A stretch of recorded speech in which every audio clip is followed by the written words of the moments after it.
BMS के महामंत्री सह जेबीसीसीआई सदस्य कोल प्रभारी सुरेंद्र कुमार पांडे सोमवार को सीशियल पिपरवार क्षेत्र का दौरा करने पहुंचे।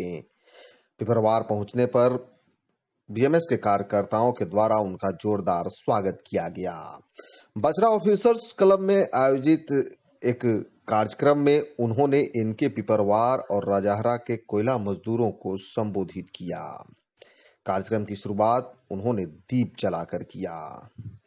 इस मौके पर विशिष्ट अतिथि के रूप में अखिल भारतीय कोयला मजदूर संघ के महामंत्री राजीव रंजन, सीसीएल कोलियरी कर्मचारी संघ के महामंत्री एसके चौधरी, सीसीएल अध्यक्ष दिलीप कुमार सहित कई गणमान्य लोग शामिल हुए। कोयला मजदूरों को संबोधित करते हुए उन्होंने आने वाले समय में जेबीसीसीआई वेतन समझौता को लेकर किस तरह काम कर रही है इसकी भी जानकारी दी। कि हमारे भी मुख्य अतिथि, विशिष्ट अतिथि जो पधारे हुए हैं, जो कि वेतन समझौता के बारे में विस्तृत रूप से चर्चा करेंगे। ज्यादा से ज्यादा उनका वक्तव्य सुनकर हम लोग लाभ उठा लेंगे। चौधरी जी कुल मिलाकर के अपनी भारतीय मजदूर संघ की रचना में वर्ष में एक एरिया का एक बार प्रवास करना, कार्यकर्ताओं के साथ परिचय करना, फिर परिचय करते हुए भारतीय मजदूर संघ की वैचारिक सोच को जो है कार्यकर्ता तक पहुंचाने का प्रयास करना, अपने बौद्धिक के माध्यम से, भाषण के माध्यम से, और फिर कार्यकर्ता की समस्या सुनना, यथासंभव समाधान करने का प्रयास करना।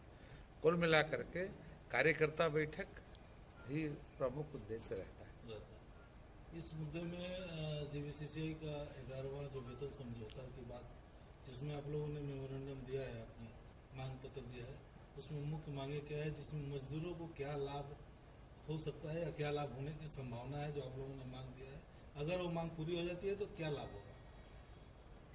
देखिए क्या है, नेशनल कोल वेज एग्रीमेंट 11, उसको जेबीसीसीआई 11 भी कहते हैं।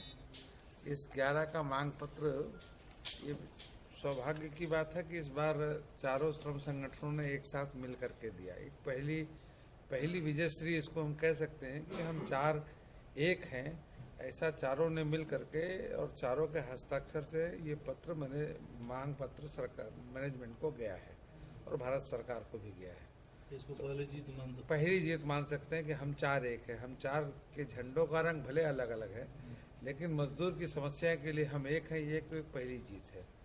दूसरी जीत हम कहना चाहेंगे कि अभी पहली जेबीसीसीआई की बैठक हुई थी, तो भारतीय मजदूर संघ देश का सबसे बड़ा मजदूर संगठन होने के नाते भी और साथ साथ जेबीसीसीआई में भी क्रमांक 1 पर प्रतिनिधित्व करने के नाते हमने मैनेजमेंट के सामने भी और बाकी लोगों के सामने कहा था कि हम लोगों के मुद्दे अलग अलग तरीके से रखने के लिए अलग अलग श्रम संगठनों को मौका जरूर मिलेगा और मिल भी रहा है। बातें वही हम रखेंगे तो भी वही बात आएगी, एचएमएस रखेगा तो भी रहेगी। तो कुल मिलाकर के समाधान के लिए हम सभी चारों एक साथ खड़े रहेंगे। कुल मिलाकर के ठीक है, वो रखने का तरीका सबका अलग अलग हो सकता है, लेकिन समाधान के लिए हम चारों इकट्ठे हैं। वहाँ भी हमने एकता का परिचय दिया। तो कुल मिलाकर के पिछले जेबीसीसीआई और इस जेबीसीसीआई में एक अंतर ये है कि पिछली बार किसी भी मुद्दे पर 4 आवाज आती थी एक विषय के लिए, इस बार चारों के तरफ से एक आवाज आती है। एक दूसरी विजयश्री है। तीसरी ये है कि इस बार हम लोगों ने वर्कर्स के वेजेस मैंने पार्ट वाइज अलग कर दिया। वेजेस का पार्ट उसमें अलग किया देखने को मिलेगी। कई जगहों पर सीएमपीएफ ठेकेदार उनका कटता है और ठेकेदार भी उसको मिलाता है, और कई जगहों पर सीएमपीएफ ठेकेदार काटता ही नहीं है। ये भी स्थिति है। यहाँ तो काट रहा है, हाँ काट रहा है, लेकिन तो मिल नहीं रहा है उसका। नहीं, ठेकेदार अगर काटा है तो मैंने उनका कट रहा है तो बीबी स्टेटमेंट जो है, बीबी स्टेटमेंट नहीं मिल रहा है। नहीं मिल भी रहा है। हाँ, तो सीएमपीएफ कार्यालय जो है उस मामले को लटका कर रखे हुए है। ये स्थिति ये है, नंबर अलॉट नहीं हुआ होगा। नंबर भी अलाउट है, सब कुछ है। आपका यहाँ से जाता है मजदूर लोग पूछने के लिए, बोलता है कि यहाँ पे पैसा नहीं, परिवार का अरबों रुपया, लेकिन कौन सा खाता में का है हमको नहीं मालूम। अभी बचरा साइडिंग बंद होने का जो 18 तारीख को नोटिस दिया है, बंद करेंगे, और उसके बाद कि 2 महीना का जो है सो आश्वासन दिया है मैनेजमेंट, तो चल रहा है सैनिक कंपनी, उसका का भी बहुत खराब स्थिति है। इधर KDH में भी जो है सो मजदूर आंदोलित है CMPF को लेकर के। ये तो हुआ, और एक समस्या और है कि असंगठित मजदूरों को CMPF का समस्या झेलना पड़ा। उनका आंदोलन भी हो रहा है लेकिन समाधान नहीं हो रहा। यानी इसमें कहाँ कमी रह गया ट्रेड यूनियन सब में भी जो है कि अनुसंसार को जो है इम्प्रूवमेंट नहीं कर पाता है। देखिए, इसके 2 पार्ट मुझे समझ में आ रहा है। मैं आज उस संबंध में भी चर्चा अभी शाम को करने वाला हूँ। हाई पावर कमेटी JBCCI के अधीन बनी थी, उस समय भी पहली हाई पावर कमेटी का मैं मेंबर था। मुझे ध्यान में है कि हाई पावर कमेटी में ठेका मजदूरों को इसलिए लाए थे हम लोग क्योंकि ठेका मजदूरों का कोई न्यूनतम वेतन एक्ट में था ही नहीं।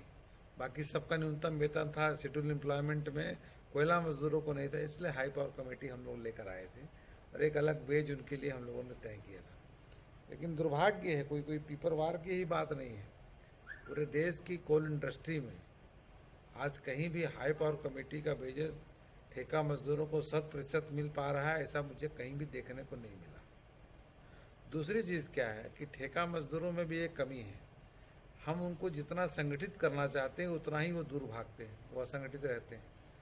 तो इस ठेका मजदूरों को ठीक प्रकार से उनके अधिकारों को बताने के लिए जब हम संगठन के पास उनको नज़दीक लाते हैं तो उनका जुड़ाव संगठन से जितना होना चाहिए उतना नहीं हो पाता। तो ये कमी उनकी नहीं, ये कमी हमारी है कि हमको नहीं जोड़ पाते, ऐसा मैं मानता हूँ। कि जो है उनके बारे में मुझे नहीं कहना, लेकिन हो सकता है हमें कमी हो कि उनको नहीं जोड़ पा रहे हैं। तो पहले तो उनको एजुकेट करना पड़ेगा हमको। अब ठेका मजदूर हैं, बहुत से ठेका मजदूरों की कहानी तो ऐसी है कि मैंने जो देखा है अपने इंस्पेक्शन में कि 26 दिन का वेतन ठेकेदार डालता है और इधर खाता में आप देखेंगे बैंक में तो 26 दिन का वेतन उनका आया रहेगा, लेकिन बगल में ATM जो वो ठेकेदार को पकड़ा देता है अपना। क्यों पकड़ाता है ATM? अब इसके लिए किसको दोषी बोले? मैनेजमेंट को दोषी बोले कि ठेकेदार को बोले, ठेकेदार मजदूर को बोले? ठेकेदार के रिकॉर्ड में 26 दिन का वेतन बैंक में आ गया। आप बैंक स्टेटमेंट निकालेंगे तो पूरा वेतन दिखेगा आपको। अब ATM जो है वो ठेका मजदूर उसको पकड़ा दिया या उसने ले लिया। अब यहाँ जागरूकता की कमी है ठेका मजदूर को कि हमें नहीं देना है। वो डरता है कि नहीं दूंगा तो कल मुझे नौकरी से निकाल देगा, क्योंकि ठेका मजदूर की कोई सेवा शर्त नहीं है।